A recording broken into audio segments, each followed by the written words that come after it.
Dito isso, terminamos. Temos aí a nossa mensagem. Abra em Apocalipse capítulo 12.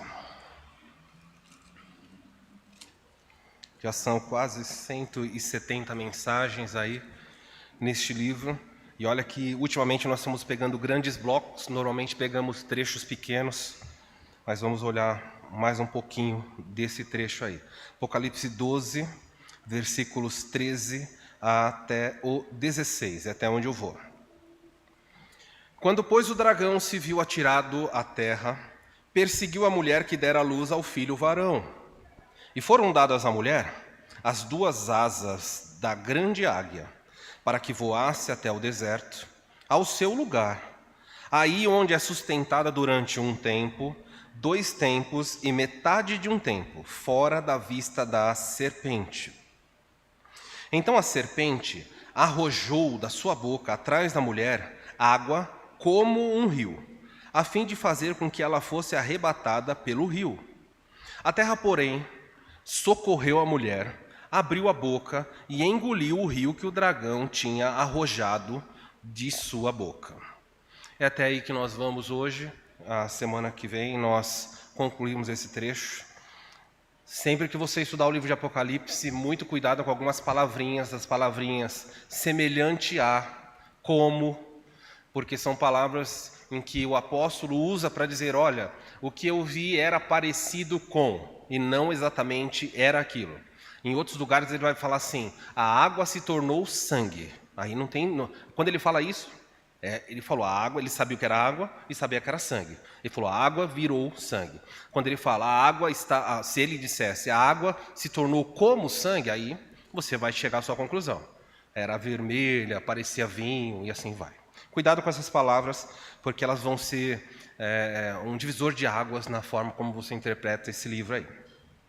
O diabo tem objetivos e está trabalhando para alcançá-los. Nós vimos isso, o objetivo do dragão e os resultados por ele alcançados.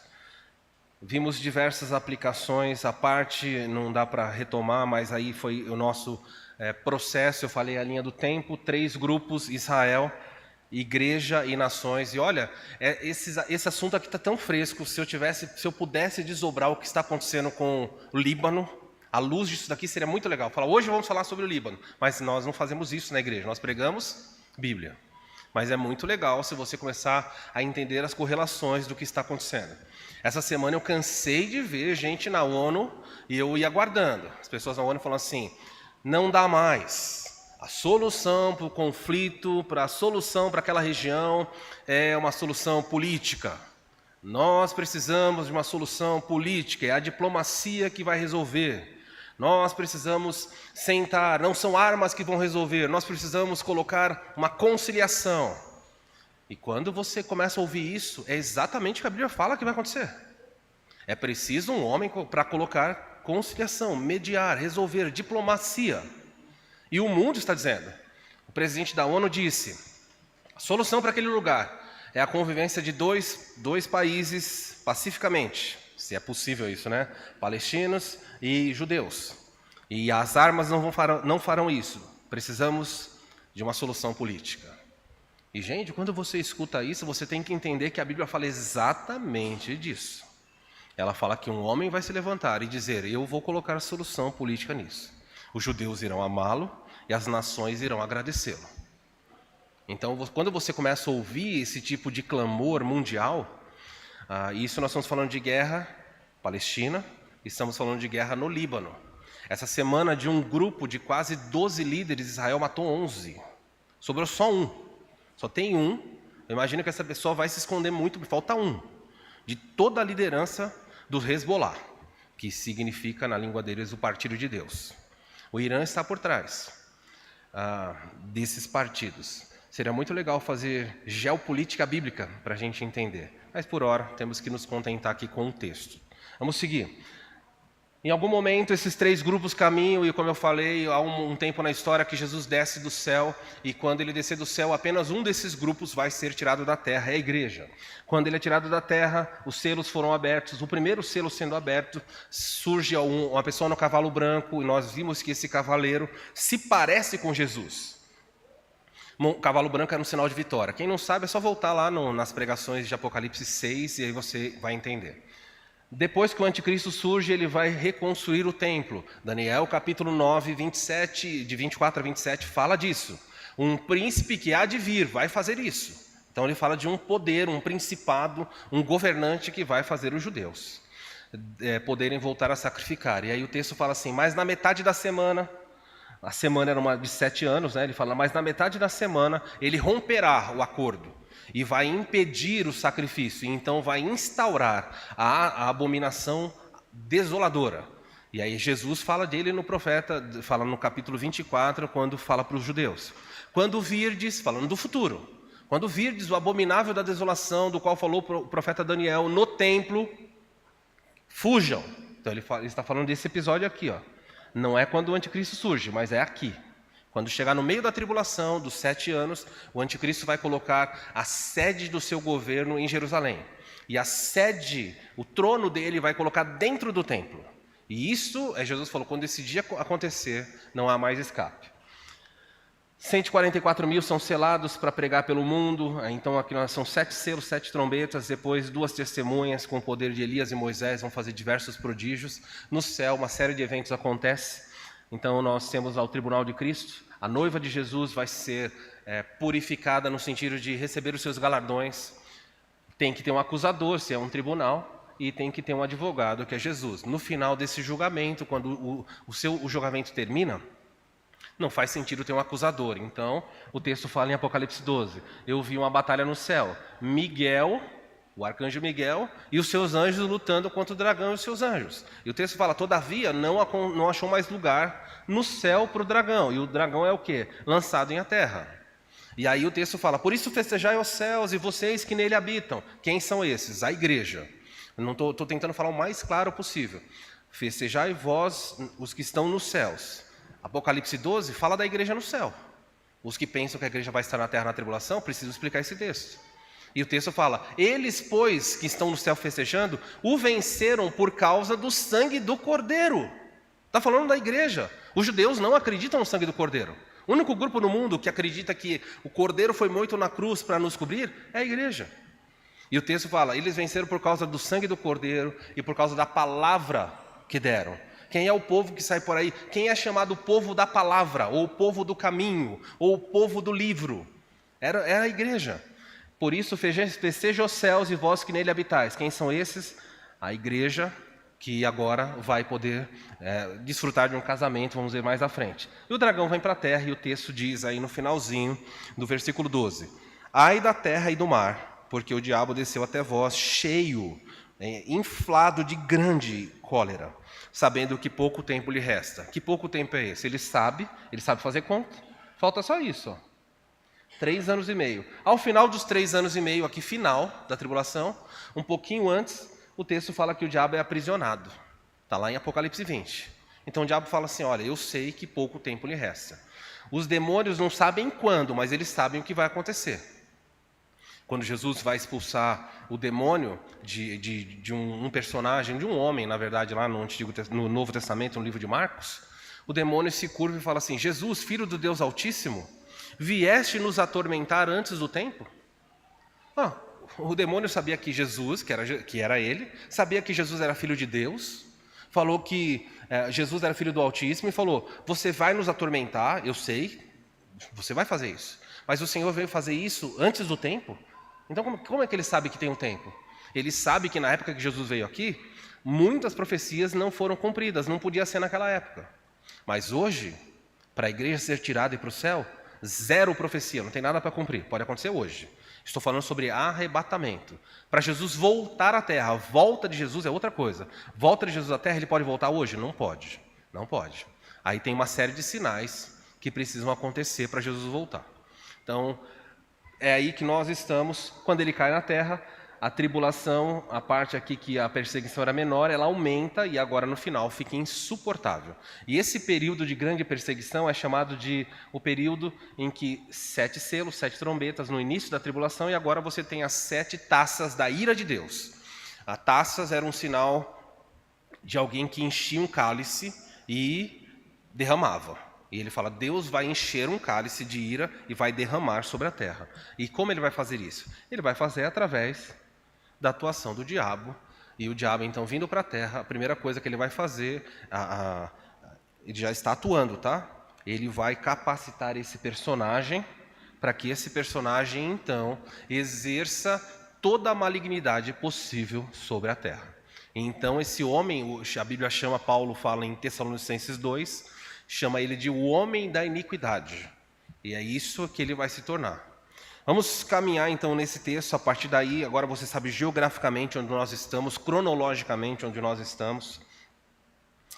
O texto fala, quando foi atirado para a terra, agora sim, no versículo 13. Quando, pois, o dragão se viu atirado, ele não queria, mas ele se encontrou sendo expulso do céu, definitivamente. Então ele perseguiu a mulher que dera luz ao varão. Quem é a mulher? Nós já vimos no capítulo 12. Quem é a mulher? Israel. Ah, é a igreja? Não é a igreja. Eu respeito os que pensam contrário, são irmãos em Cristo que pensam assim, mas eles estão errados. A Bíblia fala que a mulher deu à luz a um menino que foi arrebatado ao céu. A igreja não deu à luz a Jesus. É o contrário, Jesus trouxe a igreja à existência. É normal. Você não tem como inverter esse processo. Então, não é a igreja, é a nação de Israel. E também não é Maria, porque o texto fala que a mulher gritava, atormentada para dores de parto. Isso não se harmoniza com o que bate. Maria nunca se vestiu do sol e da lua. Isso nunca aconteceu em lugar nenhum, você vai ver. Pelo contrário, super humilde. Então, nada disso aqui vai se harmonizar nem com Maria, nem com a igreja. Mas Israel, perfeitinho. Então, o diabo cai na terra. E ele faz o quê? A primeira coisa que ele faz é se lançar contra Israel. Lembra que eu falei dos 3 grupos? Nações, Israel e igreja. A igreja foi tirada. Ele vem para a terra. Ele vai perseguir as nações? Não, as nações já trabalham para ele. Ele precisa perseguir a mulher. Quem é a mulher? A nação de Israel. E o texto fala assim, a mulher seria destruída com a fúria do dragão. Verso 14. E foram dadas à mulher as 2 asas da grande águia. Pronto, aí começa a ficar assim, e agora? Ele começa a falar de uma linguagem interessante aqui. No Antigo Testamento, na cultura dos hebreus, é comum, e não só a cultura hebreia, mas em muitos lugares do mundo, eles entendem a águia como um animal divino, um animal de grande esplendor. Tanto é que quando você olha para as figuras, os 4 seres viventes que aparecem no livro de Apocalipse, cada um deles tem um rosto. Um tem um rosto de homem, um tem um rosto de boi, um tem um rosto de leão e o outro tem um rosto de águia. E quando eles tentam associar isso, eles também veem isso nos 4 evangelhos. Eles veem em Mateus, Marcos e Lucas a personificação que poderia ser marcada por 4 animais. Mateus é um livro que representa o leão. Diversas vezes é dito o leão da tribo de Judá, o leão da tribo de Judá. Por quê? Porque o leão é o rei dos animais. E Jesus é o rei de toda a história. Quando você vai para o evangelho de Mateus, Marcos, Jesus aparece como um servo, um escravo, trabalha o dia todo. Tanto que se você começar a ler Mateus fala de genealogia. Por quê? Porque reis têm genealogia. Jesus, filho de Davi, de Abraão, vai passando toda a linhagem dele para mostrar que ele é o Messias. Se você vai para Marcos, linhagem nenhuma. Escravo tem linhagem? Ninguém quer saber da linhagem de escravo. Então como é que começa Marcos? Voz que clama no deserto, anunciai o caminho do Senhor. Jesus aparece, começa com João Batista, não fala de nascimento, não fala nada. Jesus aparece e o livro de Marcos, 40 vezes aparece a palavra imediatamente. É um livro, quem gosta de livro de história, de ação, é um livro que parece que Jesus nem dorme. Ele cura e fala, chegando em casa, aconteceu não sei o que, pela manhã, ele vai fazendo uma dinâmica. Por quê? Porque escravos têm tempo para descansar? Escravos trabalham como um boi. Então, Marcos, você vê Jesus sendo representado como um animal de carga. Se você vai para Lucas, o foco de Lucas é falar de Jesus como ser humano. Então, Jesus fala do nascimento. Lucas era médico, ele começa a falar, então crescia Jesus em estatura. É o único evangelista que fala que Jesus crescia em tamanho. Quem quer saber se Jesus crescia em tamanho? O tamanho do pé dele ou o tamanho da perna dele? E Lucas fala diversas vezes, e ele chorou, Jesus teve fome. São aspectos físicos da humanidade. Lucas dá muito foco nisso, para mostrar, ele era um ser humano. E quando você vai para João, João não quer falar que ele é rei, João não quer falar que ele é servo, João não quer falar que ele é homem. O evangelho de João, diferente dos outros três, quer apresentar Jesus como Deus. Então, como é que começa o evangelho? Não fala de nascimento, não fala de genealogia, não fala nada. Simplesmente fala, no princípio era o verbo era Deus. Pronto, já começou a falar da divindade dele e caminha.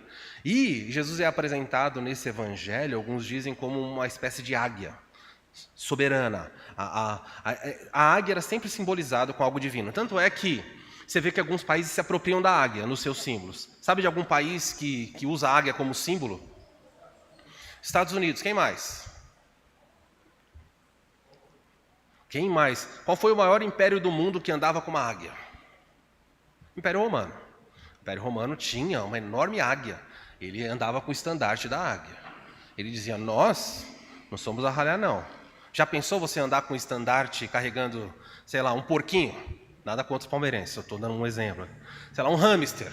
Você fala assim, meu, olha só, como é divino. Você olha o hamster e fala, por favor, escolhe um outro animal, né, que mais imponente.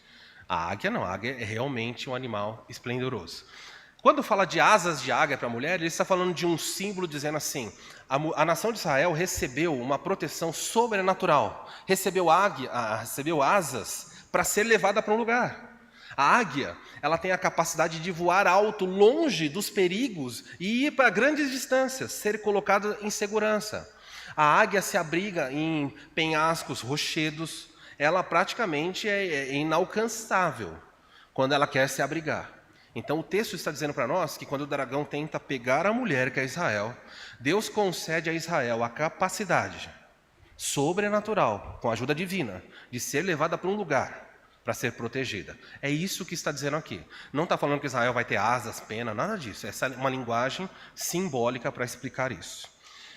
O texto diz que ela recebeu 2 asas da grande águia para que voasse ao deserto e ao seu lugar, e ali é sustentada durante um tempo, 2 tempos e metade de um tempo, fora da vista da serpente. O texto fala que a mulher é levada para um deserto. Nós temos que lidar com isso aí. Foram dadas à mulher as asas da grande águia para que voasse até um deserto ao seu lugar. Que deserto seria esse? E aí os teólogos começam a se dividir. As pessoas falam assim, deserto é fácil. A mulher, que é Israel, foi levada para o deserto das nações, porque as nações, veja como o povo judeu foi espalhado o mundo afora, e eles falam que viver entre as nações foi um deserto para eles, foi um tempo de aridez, foi um tempo de grande escassez, dureza. Bom, se o texto fala que a mulher vai escapar do dragão, o último lugar que ela deveria ir é para as nações. Por quê? Porque neste momento da história, quem governa sobre as nações, quem é? É o anticristo. Então não faz sentido, o diabo não vai te pegar não, eu vou te levar para o meio das nações. Não bate isso aí, está faltando alguma coisa. Então, para a gente que é uma igreja dispensacionalista, que procura ficar na literalidade do texto, exceto quando o texto não permite, igual asas de águia para a mulher, não dá para ser literal. Mas ser levada para um deserto, tranquilo, é possível que seja literal sim. Onde ela vai ser sustentada, ela vai ficar num deserto, nós vamos ver onde é isso, durante um tempo aqui é a forma de dizer um ano, um tempo mais 2 tempos, então 1 mais 2 deu quanto? 3. E depois mais metade de um tempo. Quanto deu? 3 anos e meio. Em outros lugares ele vai falar 1000, ele vai dar os dias. 1000, acho que é 260 dias. É isso que a mulher seria protegida. É uma maneira dele dizer, mas ele está dando para você calcular. E ela vai ficar fora da onde? Na vista da serpente. Ele vai intercambiando o termo. O dragão, a serpente, para mostrar. É o mesmo personagem que caiu do céu. Dragão e serpente, está falando do diabo. Pergunta então que deserto seria esse para que a gente possa entender que proteção é essa que Deus está dando para Israel? Eu quero citar um texto do Antigo Testamento, fazer uma correlação para que você entenda que já foi profetizado isso. No livro do profeta Daniel, no capítulo 11, lá no capítulo 11, Daniel vai falar sobre o surgimento desse personagem terrível chamado Anticristo. Ele é chamado de um rei poderoso. E Daniel começa a descrever o que o anticristo, esse personagem, vai fazer, a partir do versículo 36. Aí aparece assim, esse rei, falando do anticristo, diz, esse rei fará o que bem entender. Está descrevendo para nós a capacidade, o poderio do anticristo. Se exaltará e se afirmará, e afirmará ser maior do que todos os deuses. É bem característico do que ele vai fazer. Eu sou superior a toda a divindade, eu sou Deus na terra. Assim como Jesus dizia, eu sou Emanuel, Deus conosco, o anticristo vai dizer, eu sou superior a qualquer Deus, eu sou Deus na terra. Chegará a blasfemar contra o Deus dos deuses. Então está dizendo que esse rei, o anticristo, vai blasfemar, é falar contra o que é sagrado. Ele vai xingar Deus, ele vai ofender Deus. Ele não tem medo nenhum. E o texto diz, terá êxito. Eu gostaria de tirar essa parte. Se a Bíblia fosse um livro humano, como as pessoas querem dizer, eu tenho certeza que Daniel vai tirar essa parte aí. Terá êxito. Como assim? Daniel não pode, ele só conta o que ele está vendo. Esse rei perverso vai ter êxito, mas apenas até que se complete o tempo da sua ira. Então, uma boa notícia e uma ruim. Ele vai ter êxito, mas só durante um tempo. Depois ele vai ser eliminado também. Pois aquilo que foi determinado certamente acontecerá. Ou seja, o fim trágico dele, a derrota dele está determinada. Ele vai vencer, mas no final ele perde. E o texto fala assim, ele não respeitará o Deus dos seus antepassados, nem o Deus preferido das mulheres, nem Deus algum, para ninguém ficar com dúvida. Ele não vai respeitar Deus de ninguém, nem do seu povo, nem o Deus das mulheres. Há uma discussão sobre o que é o Deus das mulheres. Se você lê em algumas versões, não sei se você tem versões aí agora, você vai ver que tem um lugar que fala assim, ele não respeitará o desejo das mulheres. E aí eu já vi gente forçar um pouquinho o texto e dizer que o anticristo será um homossexual por causa disso, tal. Por favor, não é isso que ele está falando, o texto está falando nada disso. Ele pode ser, aí eu não sei se vai ser ou não, mas esse texto não fala disso daqui não. O texto só fala que ele não vai respeitar o Deus que as mulheres preferiam. Na época, no passado, existiam deuses que eram os prediletos das mulheres. Quem estudar a cultura greco-romana, vai descobrir isso aí. As mulheres pediam, faziam oferendas para certos deuses, porque falavam, esse é o deus do amor, Apolo, e aí cada um tinha o seu deus, mas o deus das mulheres ele não vai respeitar. E o texto diz mais, em lugar deles, não respeitará nenhum deus. Por quê? Pois dirá que é maior do que todos eles. Então, se alguém é maior do que outro deus, eu não vou adorar esses deuses. E aí o texto diz mais. Em lugar desses deuses, adorará o Deus da fortaleza, um Deus que os seus antepassados não conheceram. Ele está falando do Deus da guerra. O que ele vai se apoiar é no poder dele. E lhe dará honras, e ele fala assim, um Deus que os seus antepassados não conheceram, e lhe dará honras com ouro, prata, pedras preciosas, presentes caros, dizendo contar com a ajuda de um Deus estrangeiro, um Deus desconhecido. Nós sabemos bem que Deus é esse, que Deus minúsculo, mas com o poder do diabo ele vai fazer coisas. Atacará as fortalezas mais poderosas, ou seja, o anticristo vai lutar contra todos os países do mundo. Ele vai atacar qualquer fortaleza, porque ele está sendo capacitado por um Deus muito poderoso, que é o diabo. Veja só, estamos terminando. Honrará os que se sujeitarem a ele, ou seja, quem fala eu adoro você, vai ser honrado. Os nomeará para cargos de autoridade, então as pessoas que ficarem na terra e falar, olha, eu quero ter cargo importante, é só honrar e servir o anticristo, vai receber fama. Dividirá a terra entre eles como recompensa. Então, no tempo do fim, que tempo é esse? Está falando dos 7 anos da tribulação, a parte final. No tempo do fim, o rei do sul, eu não tenho tempo para explorar isso aqui, mas o rei do sul é uma coligação de países do norte da África, que é encabeçada pelo Egito. Depois, basicamente, o mundo vai estar dividido em 4 partes, e o sul, da perspectiva geográfica, sempre quando você vê norte, sul, leste, oeste, é a partir de Israel. Então, os judeus, se alguém falasse para o judeu assim, olha, o rei do sul vai atacar, quem eles lembravam? Faraó. O rei do sul, Faraó. É indiscutível.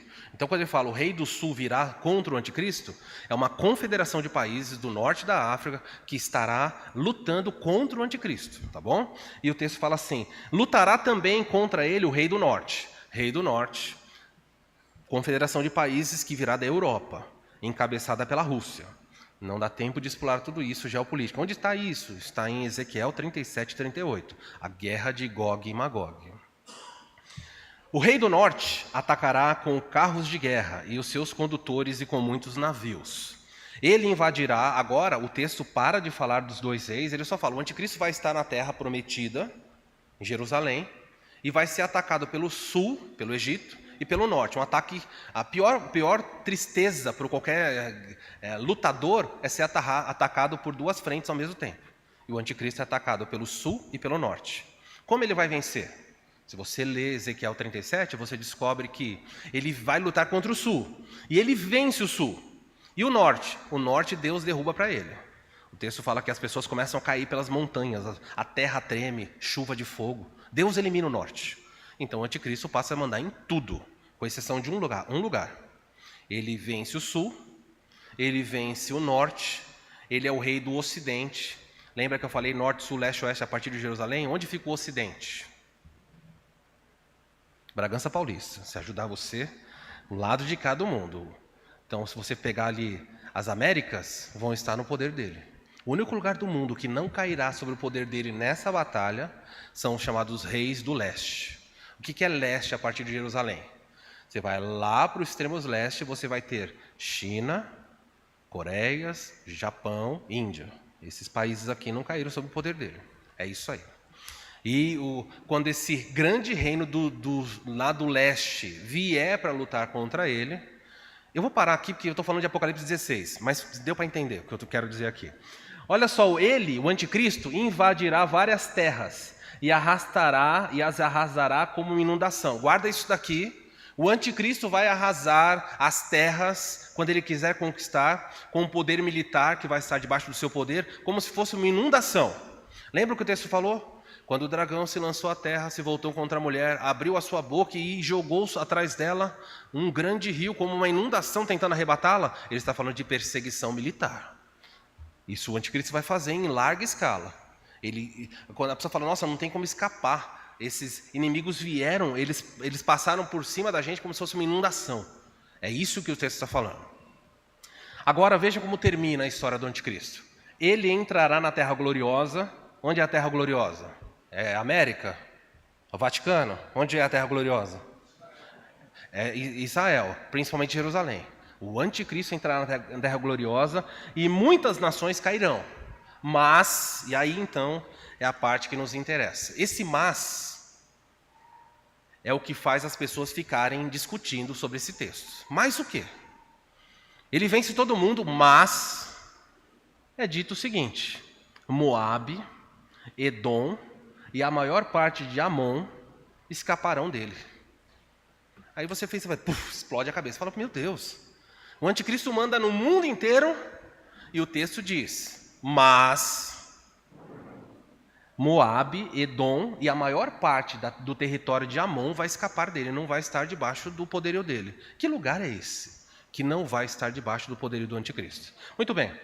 Mapa bíblico aí, geografia bíblica para você entender. Coloquei a mulher aqui, ó, com asas para te ajudar. O que você está vendo verde aqui é o território de Israel.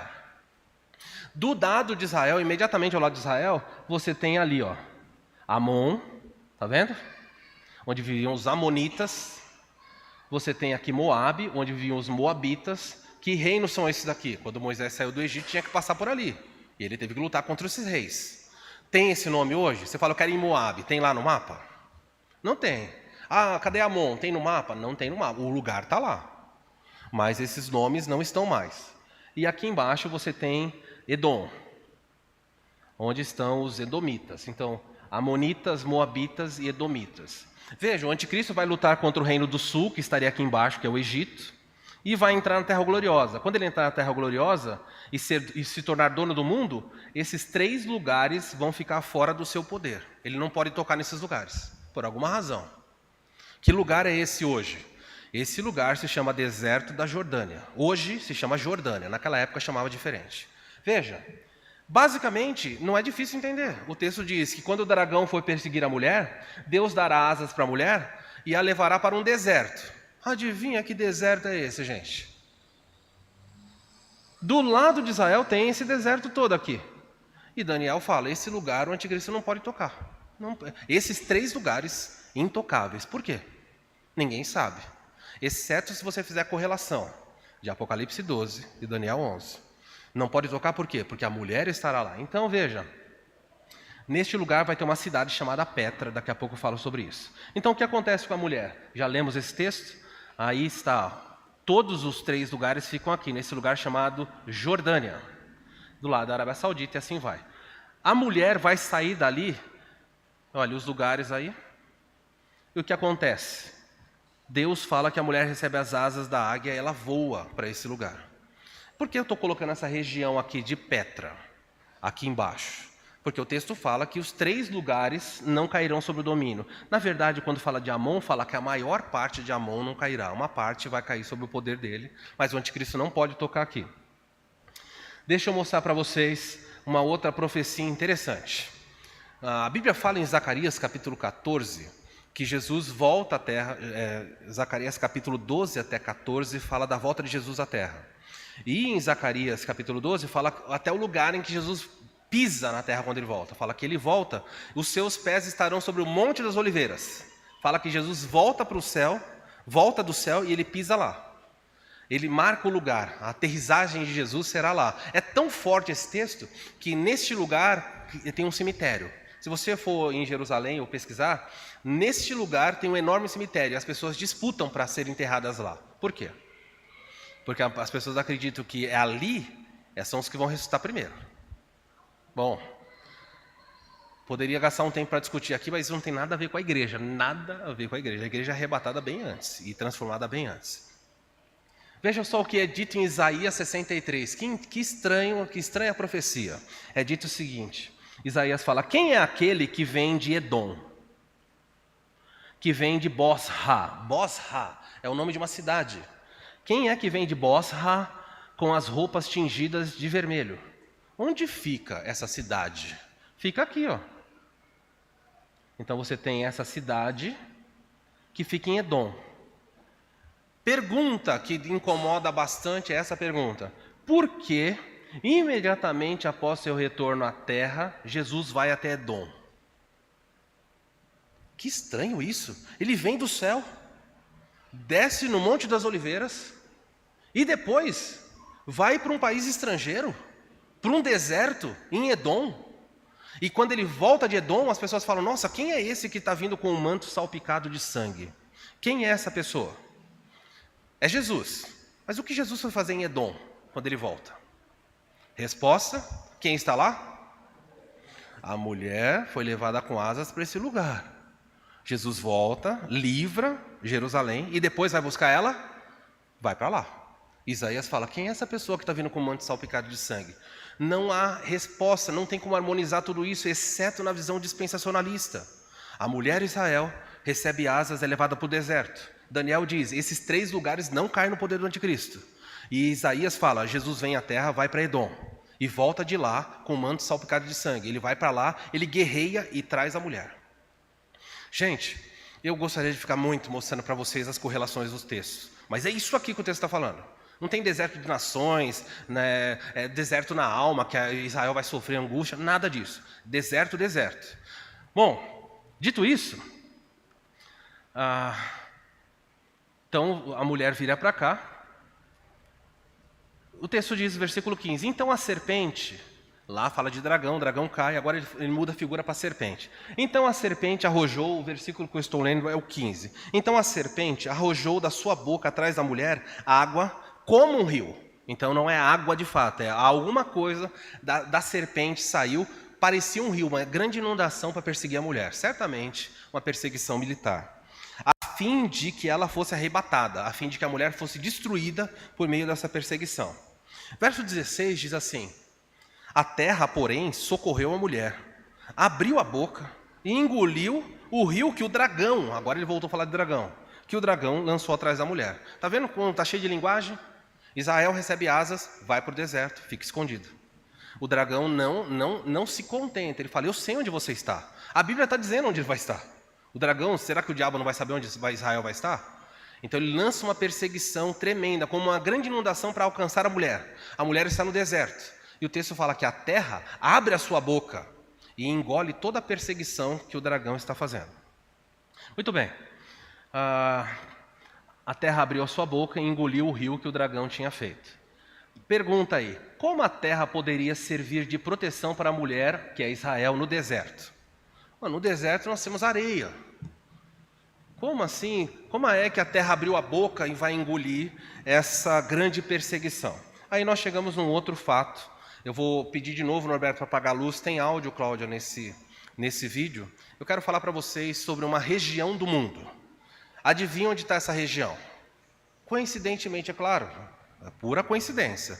Está na cidade de Petra. Na cidade de Petra, existe uma enorme construção, já feita há muito tempo, está lá. As pessoas do mundo todo vão viajar e ficam abismadas. Falam, meu Deus, o que é isso aí? Vamos ver essa região um pouquinho.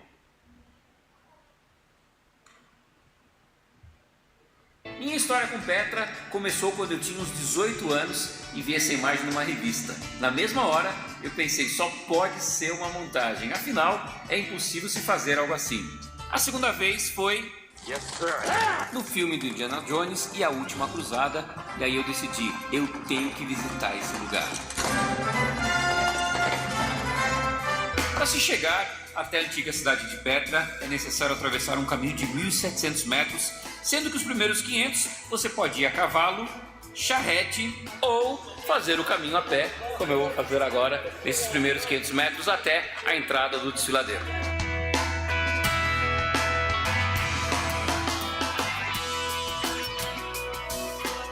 Cheguei agora no final dos meus primeiros 500 metros até a entrada principal e oficial de Petra, que é o conhecido desfiladeiro ou SIC.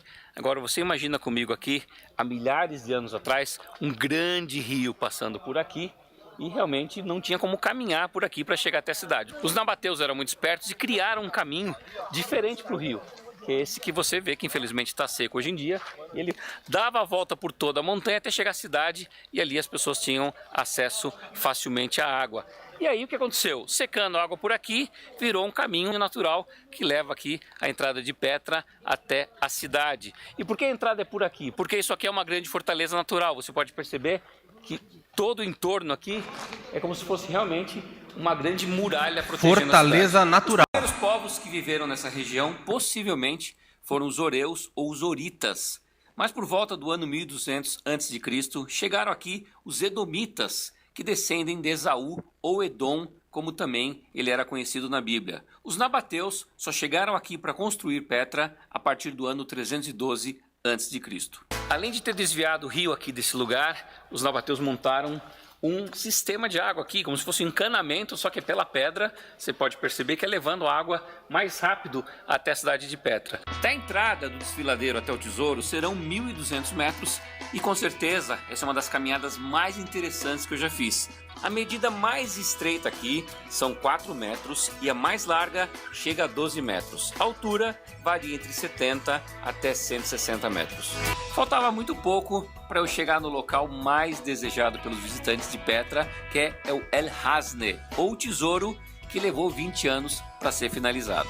Então esse é o famoso tesouro, que na realidade de tesouro não tem nada. Isso era uma ideia que as pessoas no passado achavam que aqui dentro tinha muito dinheiro. Tanto que tentaram invadir aqui, você vê marcas de bala ainda no lugar, mas não encontraram nada, porque na realidade o que a arqueologia tem mostrado é que esse lugar aqui era um grande templo funerário construído pelo rei Areta IV. As evidências arqueológicas dos últimos 5 anos comprovam isso, e com certeza é a peça mais bonita aqui de toda a Petra. E o que me impressiona de verdade, a gente olhar a lateral, olha aqui o que eu estou mostrando aqui, ó. Eu vou chegar mais perto, gente, eu estou falando de um bloco, são 41 metros de altura por 28 de comprimento, então se você pensar, ó, vamos chegar aqui, quer ver? Isso pra mim é muito doido, mas é muito doido, porque isso aqui era um paredão como esse aqui, ó. Vamos olhar esse aqui, imagina que isso tudo, ó, isso aqui era fechado, ok? Tudo fechado, aí vem os caras e começam a escavar lá de cima até aqui embaixo, e olha o que eles tiram de pedra. Olha a espessura disso aqui, o quanto foi tirado de pedra. O que é importante a gente entender aqui em toda a Petra é que os nabateus, eles não tinham capacidade de construir essas coisas, mas eles eram muito ricos. Lembra que eu falei que isso aqui era uma Miami do passado? Eles juntaram muito dinheiro com o comércio e escolhiam os principais e melhores artistas aqui da época, de várias regiões inclusive. Por isso que você vê muitas influências diferentes aqui nas fachadas de Petra. Os estudiosos acreditam que os monumentos mais importantes de Petra foram construídos num período de 100 anos, entre os anos 50 a.C. até 50 depois de Cristo. Isto inclui seu teatro central, que causa uma discussão entre eles sobre sua capacidade. Alguns afirmam que confortavelmente sentavam ali 3.000 pessoas, já outros sugerem entre 4.500 a 6.000 pessoas. Eu estou chegando na casa onde as pessoas ricas moravam, fica em frente ao teatro. E hoje em dia a gente gasta muito dinheiro, né, com a decoração do apartamento. A gente põe gesso, iluminação. Olha o tipo de teto que eles tinham. Pedra natural. Olha a cor que a gente vê por aqui. Em 1985, Petra se tornou Patrimônio Mundial da Unesco. E até este ano, os beduínos ainda moravam nas cavernas, oferecendo hospedagem e alimentação para os turistas. No ano 323 d.C., Petra sofre um terremoto que abala todo o sistema de fornecimento de água. A cidade começa a perceber sua decadência quando a rota do comércio começa a mudar de direção. No ano 551 d.C., Petra sofre um outro terremoto que acabou com o que havia sobrado da cidade, deixando ela totalmente esquecida até ser redescoberta pelo suíço Johann Ludwig Burckhardt em 1812. E graças a esse explorador e profundo conhecedor da cultura árabe é que temos hoje Petra como a 7ª maravilha do mundo moderno.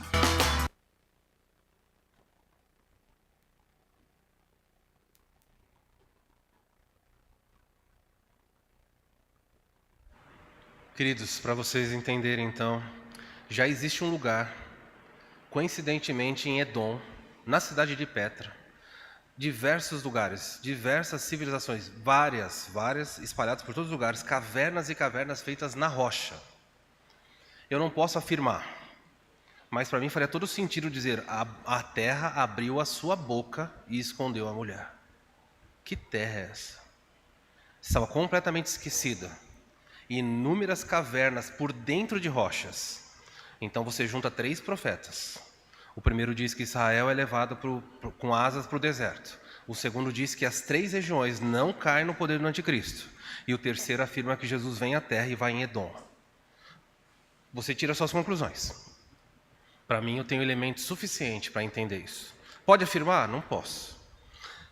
Como é que nós terminamos isso daqui? Então aí está o território de Israel, o moderno Israel, para você entender, e aí nós vamos terminar. Semana que vem eu vou continuar para que você entenda. Os 3 territórios estão aí. Essa parte do meio aqui seria Israel também, mas hoje é chamado de Cisjordânia.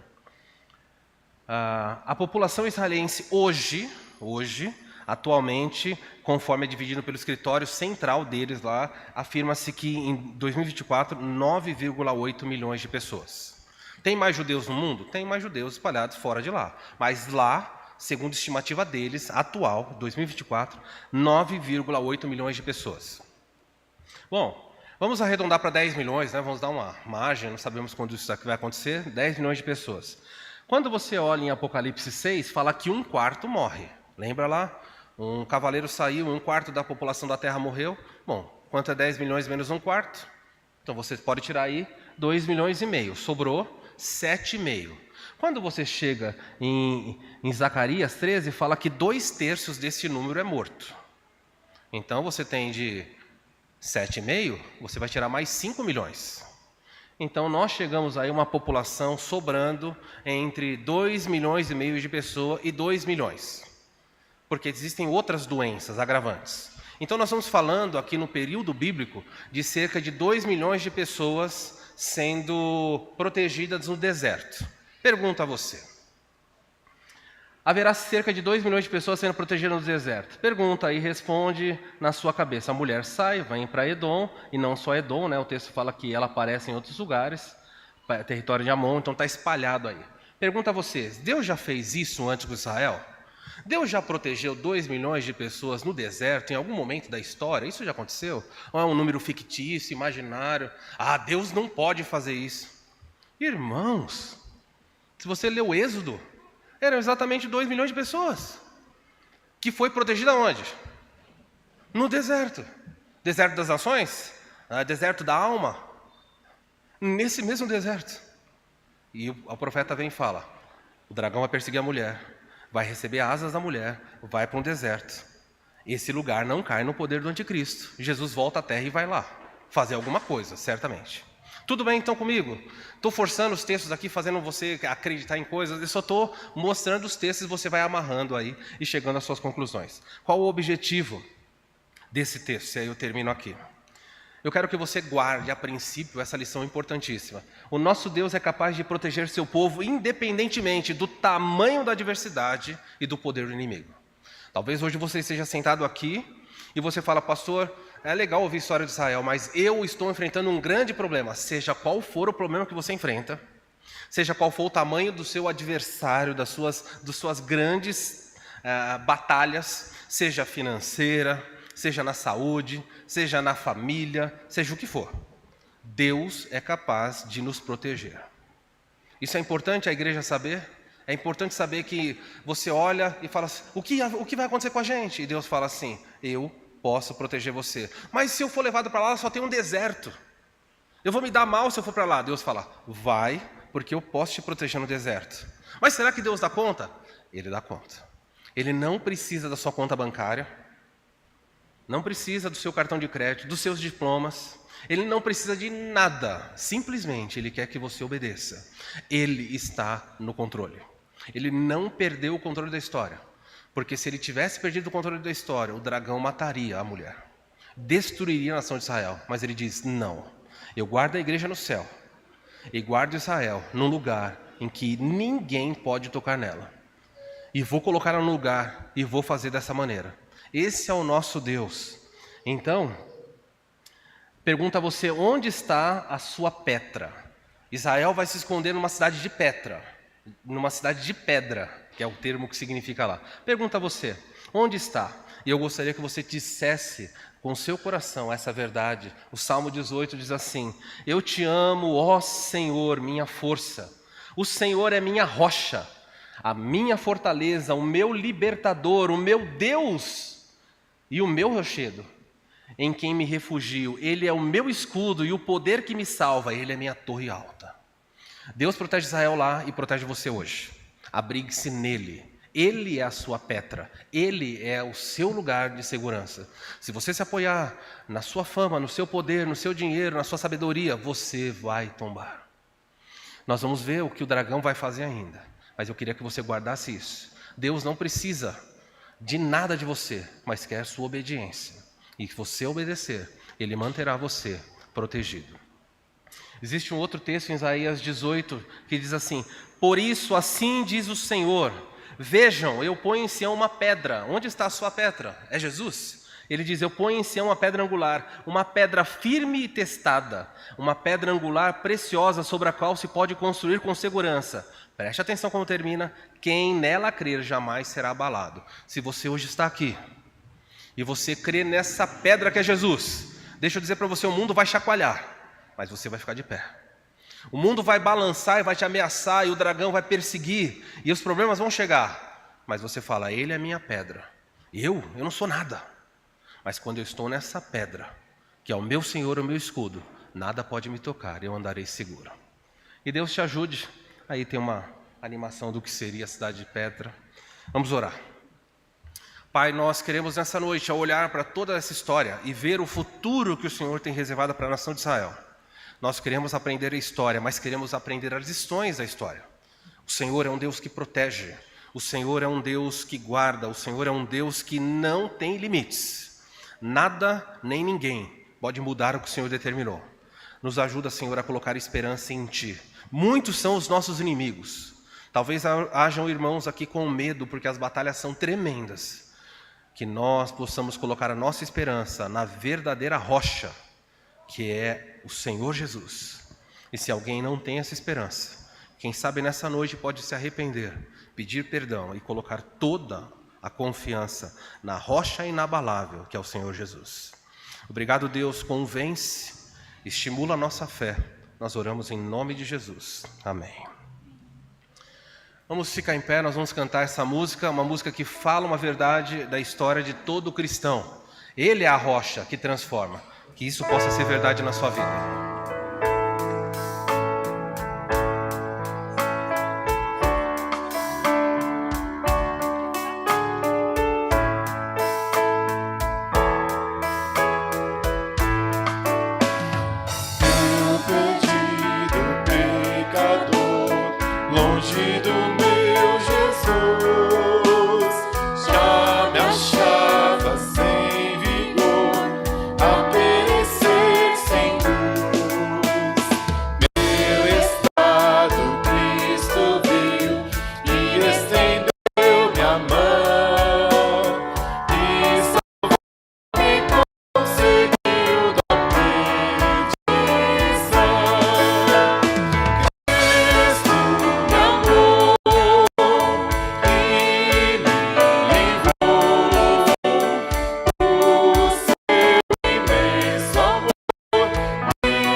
assentar.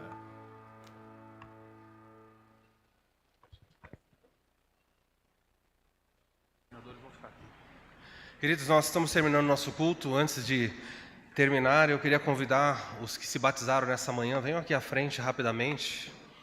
Na verdade, venham, quem foi recebido como membro também pode vir. Venham, subam aqui, por favor. Tem gente que foi recebida como hoje membro, já a primeira atividade é faltar no culto, né? Então a gente já vai cancelar o... Suba, por favor. Quem foi recebido hoje por aclamação, batismo. Todos aí, eu não sei quantos nós temos hoje aqui. Hoje de manhã eram 17. Tá faltando alguns. A Elilde está lá em cima, a Júlia e a Janine estão em São Paulo, tem 3. A Juliana também está lá em cima. Então está aqui uma parte desse grande grupo. A nossa igreja tem sido abençoada, pessoas estão chegando. Em breve, de novo, recomeçamos a classe. Os que estão fazendo já continuam e outros que quiserem entrar podem fazer. É sempre domingo de manhã. Nós temos a IBD das 10 às 11, depois das 11 a meio-dia nós temos a nossa classe aqui para aprender, discutir, pensar biblicamente a respeito de decisões importantes.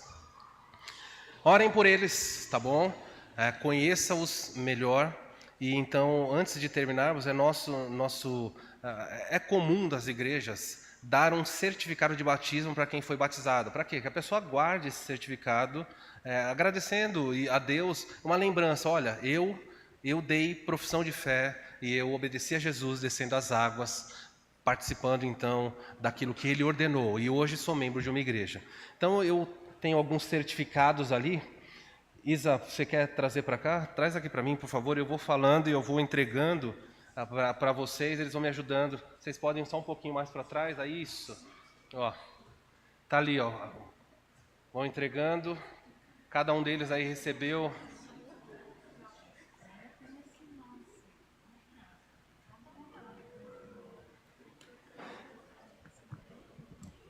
Estão aí os certificados. Eles vão guardar isso com carinho. No final, você deve agradecer a Deus por estar chamando mais e mais pessoas. Quero convidar o diácono Marcelo. Marcelo, por favor, vem à frente. Vou pedir para o Marcelo orar. Nós vamos encerrar o nosso culto. Tem uma música ainda, Maurício? Tem uma música? Então o Marcelo vai orar agradecendo pelos que hoje foram recebidos no batismo e membros também da igreja. E aí nós terminamos o culto com uma canção ainda, tá bom? Aí depois vocês seguram na frente aí o certificado. Nós, depois da oração, tiramos uma foto. Marcelo, por favor. Oremos. Bondoso Deus e Pai, obrigado, Senhor, porque hoje tivemos um dia de festa, de alegria, onde irmãos puderam professar a sua fé, e o momento em que se converteram e confiaram suas vidas no Senhor, e também outros se batizando também, dando o testemunho público da fé que têm, ó Deus. Meu desejo é que o Senhor os abençoe nessa caminhada, nessa corrida, até o dia em que o Senhor levará cada um deles ou virá nos buscar, mas que o Senhor os fortaleça, ó Deus, dê a eles toda a ousadia, sabedoria, para que possam crescer no conhecimento da Tua Palavra, para que eles possam perseverar na fé e, com isso, ó Deus, poder também deixar um legado para seus familiares, um legado nessa igreja, que essa igreja seja uma bênção a todos eles e eles também sejam uma bênção nessa igreja e aonde quer que o Senhor os leve, ó Deus. Abençoa-os, livra-os do maligno, proteja, ó Deus, seja com todos eles e com todos os irmãos dessa igreja. É em Teu nome, Senhor Jesus, que eu peço e agradeço. Amém.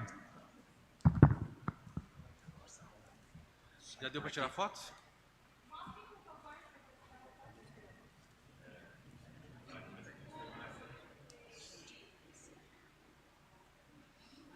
Deu? Vou pedir para vocês descerem, todos ficarem aqui na frente, nós vamos cantar. Aí os irmãos aí podem sair e abraçar eles enquanto nós encerramos o nosso culto com essa canção Bondade de Deus. Vamos ficar em pé? Eles vão descer, eles vão estar aqui na frente, tá bom? Você, enquanto nós cantarmos, vem aqui, dá um abraço a eles. Deseja a eles uma vida no caminho do Senhor, de fidelidade.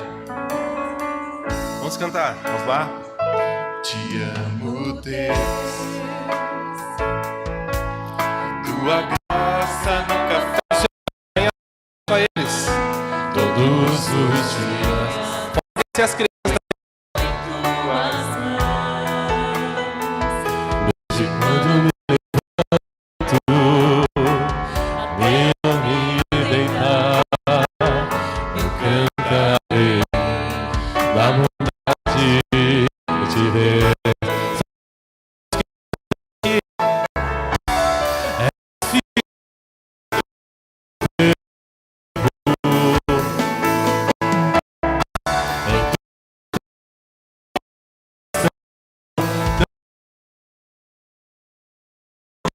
Com todo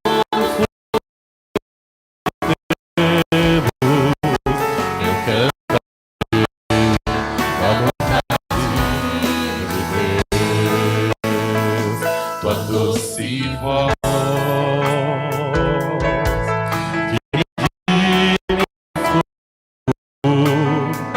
na escuridão, tua presença me conforta. Eu sei que me eu vivo na bondade de Deus.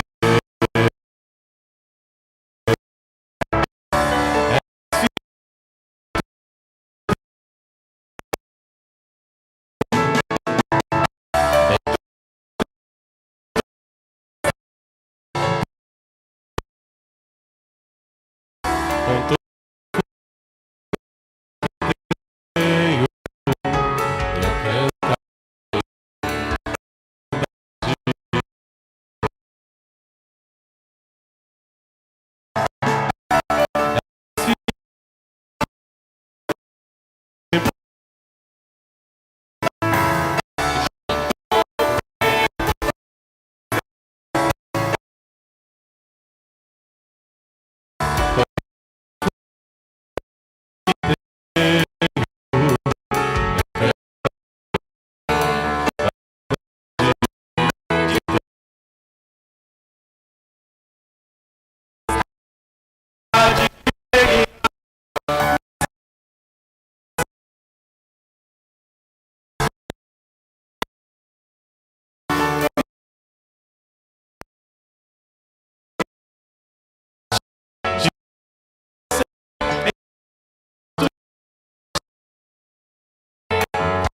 bondade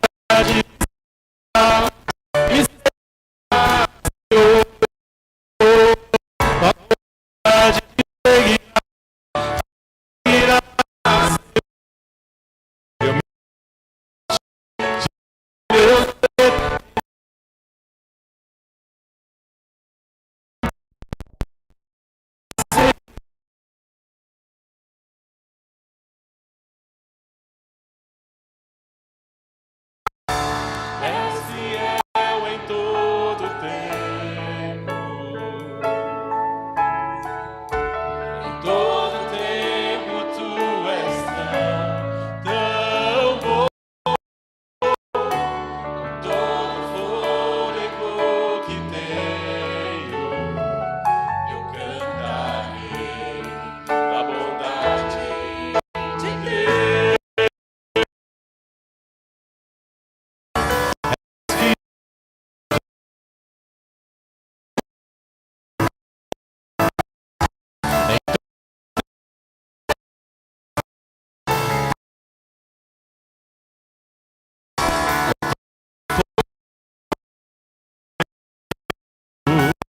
Eu cantarei